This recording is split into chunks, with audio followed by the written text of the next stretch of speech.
Saya puas, saya sangat puas. Bakar saja saya, bunuh saya saja. Saya tidak akan merasa takut dengan kalian semua. Cepat!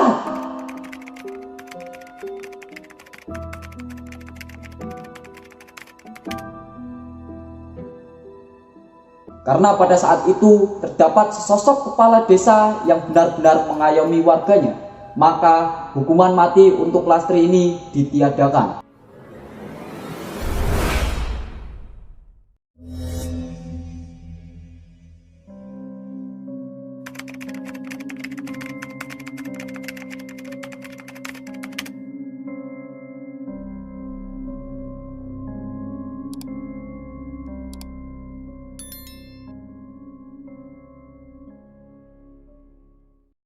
Assalamualaikum warahmatullahi wabarakatuh. Om Swastiastu, Namo Buddhaya, salam kebajikan, salam. Kembali lagi bersama saya di sini, Muhammad Reza Maulana, yang tentunya akan membawakan sebuah kisah misteri yang dapat membuat bulu kuduk Anda semua berdiri. Di mana pada kali ini saya akan membawakan kisah horor dari sebuah ritual yang biasa disebut dengan ritual Kuyang. Kisah ini diangkat langsung dari cerita nyata mengenai keresahan tentang teror Kuyang yang marak meneror beberapa desa di salah satu tempat yang berada di wilayah Kalimantan. Supaya lebih jelas, saya akan sedikit memberikan gambaran mengenai seperti apa sosok Kuyang tersebut. Tak berbeda jauh dari Leak, hantu yang ada di Bali. Sosok Kuyang digambarkan sebagai perempuan dengan rambut panjang yang menjuntai dan hanya menyisahkan organ dalam saja tanpa badan. Konon, menurut warga, siluman ini merupakan jelmaan yang mencari bayi dan darah wanita hamil atau setelah melahirkan. Jika Kuyang memakan darah, maka kemampuannya akan lebih sakti dan tidak bisa dikalahkan oleh kemampuan atau kekuatan apapun. Ketika terbang, Kuyang muncul cahaya berwarna merah menyerupai api yang mengikutinya dari belakang. Kuyang juga digambarkan memiliki dua taring di sebelah kanan dan kiri mulutnya. Konon, Kuyang merupakan makhluk jadi-jadian dari seorang yang mempelajari ilmu hitam. Untuk terus meningkatkan kekuatannya, orang tersebut akan melakukan ritual pelepasan kepala dan mencari mangsanya di malam hari. Namun, konon katanya Kuyang punya kelemahan yang bisa dikalahkan. Jika orang menggantung bawang putih dan juga bawang merah, dia dipercaya tidak akan didekati oleh makhluk tersebut. Jadi tunggu apa lagi? Buat kalian yang belum subscribe channel kita, supaya segera klik tombol subscribe-nya, nyalakan loncengnya, dan share sebanyak-banyaknya ke teman kalian, supaya channel ini semakin berkembang. Langsung saja kita menuju kisahnya.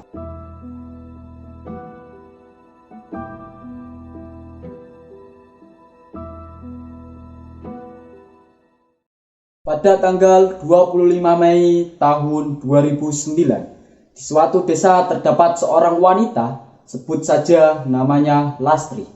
Lastri ini telah berusia sekitar 40 tahun. Namun, wajahnya yang di usia ke-40 tidak terlihat seperti ibu-ibu pada umumnya. Lastri ini memiliki paras yang sangat cantik dan selalu terlihat muda. Tidak sedikit dari ibu-ibu di desanya yang merasa iri dengan paras Lastri ini. Lastri ditinggal suaminya sekitar umur 30 tahun. Semenjak kepergian suaminya, Lastri menjadi seorang wanita yang sulit sekali untuk bersosialisasi. Ditambah dengan posisi rumah Lastri yang menyendiri dan jauh dari rumah warga lainnya. Hampir setiap malam Jumat Kliwon, si Lastri ini mengurung diri di dalam rumahnya. Dengan posisi lampu yang dipadamkan dan pintu yang selalu terkunci, tak jarang ada warga yang lewat di rumahnya merasa takut ketika melewati rumah Lastri ini. Singkat cerita, tepat di sebelah desa Lastri tinggal, pada malam Jumat Kliwon terdapat sebuah hal mistis yang terjadi, yaitu munculnya sesosok makhluk yang biasa masyarakat Kalimantan sebut dengan nama Kuyang. Makhluk ini tiba-tiba muncul pada pukul 1 malam dan perlu diketahui bahwasalnya pada saat itu terdapat dua ibu hamil dan satu ibu yang sedang melahirkan. Tidak ada warga yang menyadari akan hal ini. Dan ternyata sesosok kuyang ini sedang mengincar seorang ibu hamil yang usia kandungannya sudah menginjak 9 bulan. Pada saat itu sang ibu hamil, sebut saja namanya Murti. Murti dan suaminya ini adalah salah satu warga yang memang kurang percaya dengan hal-hal mistis semacam itu. Dan pada saat usia kandungan Murti ini menginjak 9 bulan, tidak sedikit dari warga dan para tokoh masyarakat yang menganjurkan Murti buat memasang benda-benda yang dianggap masyarakat bisa menangkal hal-hal yang berbau mistis, guna mengantisipasi akan terjadinya hal yang tidak diinginkan. Tapi si Murti dan suaminya ini selalu menolak anjuran tersebut dengan dalih mereka tidak percaya mitos. Dan disinilah nasib buruk menimpa Murti. Ketika Murti dan suaminya ini sedang beristirahat di dalam kamarnya, dan pada saat itu waktu telah menunjukkan tepat pada pukul 1 malam. Secara tiba-tiba ia terbangun karena mendengar suara gaduh dari dalam dapurnya. Merasa enggan membangunkan suaminya yang sedang tertidur pulas akibat kelelahan sepulang kerja, Murti memeriksa keadaan dapurnya tersebut dengan seorang diri. Namun pada saat itu dia hanya melihat seekor kucing yang sedang berusaha masuk ke dalam tong sampah di dapurnya. Anehnya di sini, pada saat itu kucing tersebut berbeda dengan kucing pada umumnya. Memiliki bulu yang berwarna hitam pekat dengan mata yang berwarna putih. Dan taringnya yang terlihat menjulur keluar menambah kesan seram untuk siapa saja yang melihatnya. Tanpa pikir panjang, Murti pun hanya mengusir kucing tersebut dengan menggunakan sapu. "Hus, sana pergi, jangan berisik di sini, saya mau istirahat." Dan dengan tampilan mata yang sangat seram, kucing tersebut hanya menatap tajam Murti lalu pergi meninggalkannya. Setelah kucing tersebut pergi, Murti segera menutup rapat pintu dapurnya dan kembali ke kamarnya. Belum sempat Murti kembali merebahkan tubuhnya, ia dikagetkan kembali dengan suara benda jatuh yang berasal dari dalam dapurnya. Dengan perasaan kesal, Murti kembali memeriksa asal suara yang ia dengar untuk kedua kalinya. Setelah Murti tiba di dalam dapurnya, ia dikagetkan oleh sesosok makhluk dengan bentuk yang begitu aneh dan menyeramkan.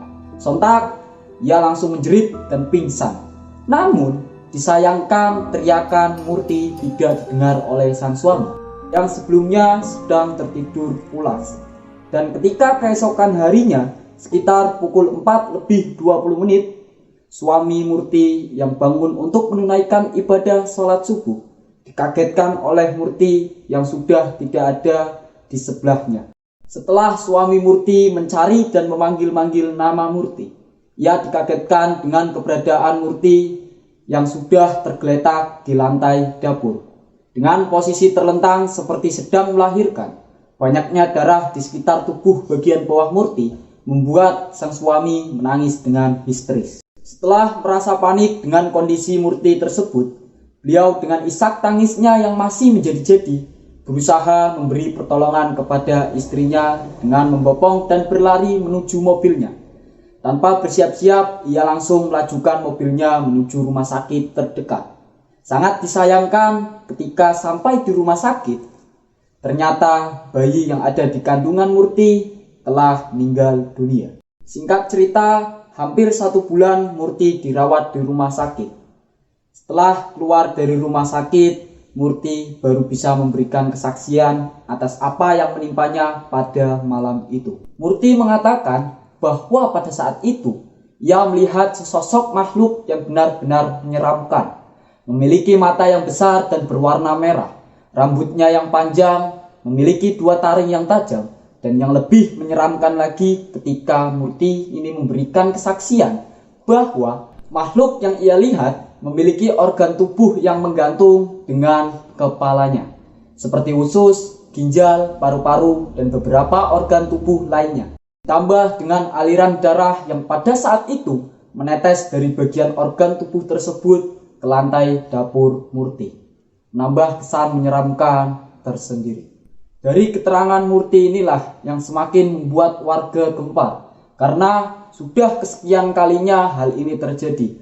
Menurut keterangan kepala desa, sebelumnya sudah ada 3 warga desanya yang terkena serangan kuyang. Ada 2 warga yang selamat beserta dengan calon jabang bayinya. Namun, setelah dilahirkan, sang jabang bayi ini memiliki kelainan. Seperti kulitnya yang berwarna biru kecu, tidak seperti bayi pada umumnya. Setelah geger mengenai teror sesosok makhluk kuyang tersebut, warga mulai berwaspada dan meningkatkan kenyamanan serta keamanan di kampungnya masing-masing. Hampir setiap malam diadakan ronda keliling kampung dengan membawa berbagai alat musik seperti kentongan dan lain-lain. Tidak hanya di situ, warga pun semakin merasa geram dan berusaha mencari siapa sebenarnya dalang dibalik teror kuyang tersebut. 2 bulan berlalu semenjak kejadian yang menimpa Murti. Sudah 2 bulan kita cari, masih saja belum menemukan siapa dalang dibalik kuyang itu. Lantas harus bagaimana ini Pak? Saya udah ngerasa capek kalau disuruh waspada terus-terusan kayak gini. Sabar Mas, kita berdoa saja supaya secepatnya kuyang yang meresahkan kampung kita ini segera terungkap siapa dalangnya. Kalau sampai kuyang ketangkep, saya bakal bakar dalangnya. Yang sabar Pak, kita berdoa saja supaya kuyang ini segera tertangkap. Di sela obrolan singkat para warga dan Pak RT yang sedang ronda, tiba-tiba mereka dikagetkan dengan melintasnya seorang wanita cantik yang bukan lain, ia adalah Lastri. Loh Pak, itu siapa yang lewat? Kok ada ya jam segini cewek yang lewat? Udah gitu sendirian lagi. Tahu tuh, padahal ini kan udah jam 1:30 malam. Kalian ada yang kenal dia? Kok saya ngerasa asing ya? Kayak gak pernah lihat dia. Kalau dia warga sini, pastinya saya kenal dong. Kayaknya dia bukan warga sini deh Pak. Soalnya saya juga baru lihat dia. Ih, kok jadi serem ya lihat cewek jam segini lewat? Merasa penasaran dengan sesosok wanita yang mereka lihat, warga pun memberanikan diri untuk mengikutinya. Tak disangka, sosok wanita yang diikutinya tiba-tiba berhenti di salah satu rumah, yang kelihatannya rumah tersebut sangat menyeramkan. Rasa penasaran yang bercampur aduk dengan rasa takut, para warga mencoba mengintip melalui sela jendela yang pada saat itu belum tertutup rapat. Warga mengintip Lastri yang ternyata sedang melakukan ritual dengan dikelilingi berbagai bunga yang memutari tubuhnya. Warga ditambah penasaran ketika bau harum bunga ini seketika berubah menjadi bau anyir darah. Dan yang bikin para warga ini lebih kaget adalah ketika mereka melihat saat dimana kepala dan organ bagian dalam si Lastri ini memisah dengan tubuhnya. Dari situlah warga langsung menyimpulkan asumsinya yang sama, bahwa sebenarnya si Lastri inilah sosok dibalik teror kuyang tersebut.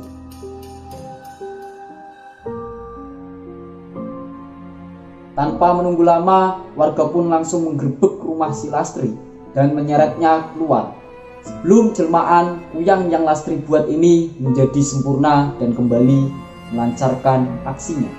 Pada saat itu, warga benar-benar murka ditambah dengan teringatnya kejadian 2 bulan yang lalu, di mana kejadian naas itu menimpa Bu Murti. Hampir semua warga meneriakkan hukuman yang tepat untuk si Lastri ini.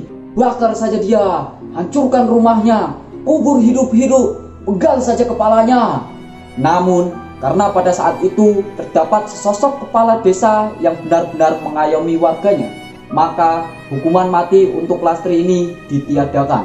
Para wargaku semuanya, setelah sekian lama kita berikhtiar dengan berdoa dan berusaha mencari siapa sebenarnya sesosok kuyang yang meresahkan kampung kita ini, dan kini pada malam ini kita telah menemukan dalang dari teror kuyang tersebut.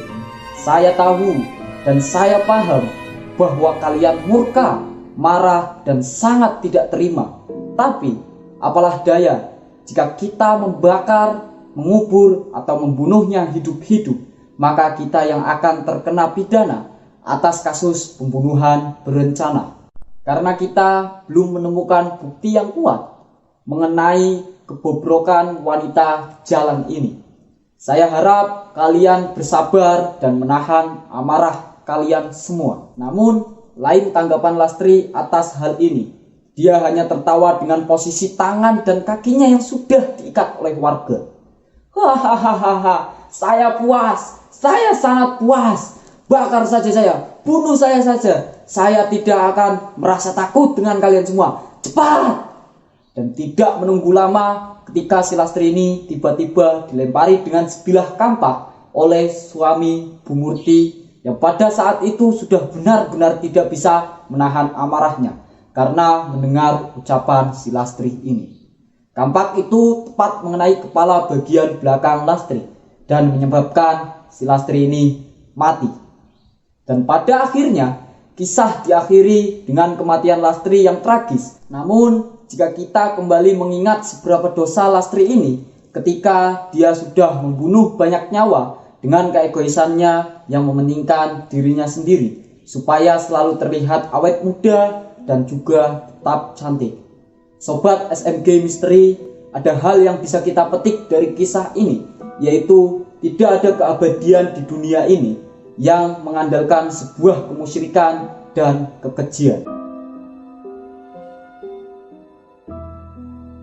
Kematian Lastri menjadi akhir dari kisah yang dapat saya ceritakan pada kesempatan kali ini.